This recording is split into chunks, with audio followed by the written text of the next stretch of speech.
டெல்லி அணிக்கும் ஹைதராபாத் அணிக்கு எதிராக சென்னை தோல்வியை வந்து ஒரு மிகப்பெரிய ஷாக்கிங்காக தான் பார்க்கப்பட்டது. அதுலேருந்து மீண்டு வந்துருச்சுங்க. சென்னை ஜெயிப்பாங்கனாலே மோஸ்ட்லி சென்னை சூப்பர் கிங்ஸ் வெற்றி தான் பெறும். அதில் இன்றைக்கி வந்து ரொம்ப சிறப்பாக தொடங்கின கொல்கத்தா அவங்களால ஃபினிஷ் பண்ணவே முடியல. அதுலேயும் மிடில் ஓவர்ஸில் அவங்க 4 விக்கெட்டுகளை இழந்து பரிதாபமான சூழலுக்கு போனாங்க. அதற்கு முக்கியமான காரணமாக பார்க்கப்பட்டது ரவீந்திர ஜடேஜாவின் அபார பந்து வீச்சுங்க. அதனால் இந்த போட்டியில் மேன் ஆஃப் த மேட்ச் கூட அவருக்கு தான் கிடைக்குது.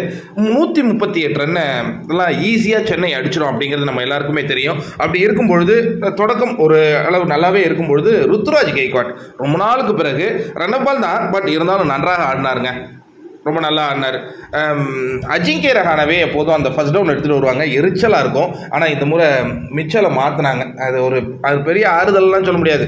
அஜிங்கே ரஹானா மாரி தான் மிச்சல் ஆடுறாரு, அது என்னன்னு தெரியல. ஆனால் வழக்கம் போல் சிவம் தூவே ஒரு 3 சிக்ஸர்கள் 18 பாலில் 28 ரன் அடித்து போட்டிக்கு வந்து ரொம்ப ஈஸியாக பண்ணார். அதுக்கு அடுத்தது கடைசியாக சிவம் தூவே அவுட் ஆகும்போது ரசிகர்கள்ட்டேருந்து ஒரு மிகப்பெரிய ஆரவாரம் ஏற்பட்டுச்சு. என்னன்னு பார்த்தா தோனி உள்ளே வந்துட்டு இருக்காரு. இந்த காட்சிகளை நீங்கள் எப்போதுமே பார்க்கலாம்.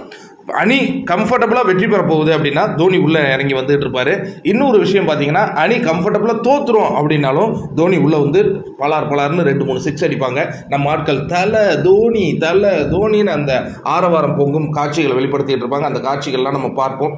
அதுக்கு அடுத்தது தோனி இந்த முறை உள்ளே என்ட்ரி ஆகும்போது குக்கும் அலப்பற கிளப்பறம் அந்த பாடலை போட்டு அவரை வரவேற்றாங்க. நல்லா இருந்தது பார்க்கறதுக்கு, அட்மாஸ்பியராக நல்லா இருந்ததுன்னு வச்சிங்களேன். ஒரு ரன் அடித்தார் தோனி,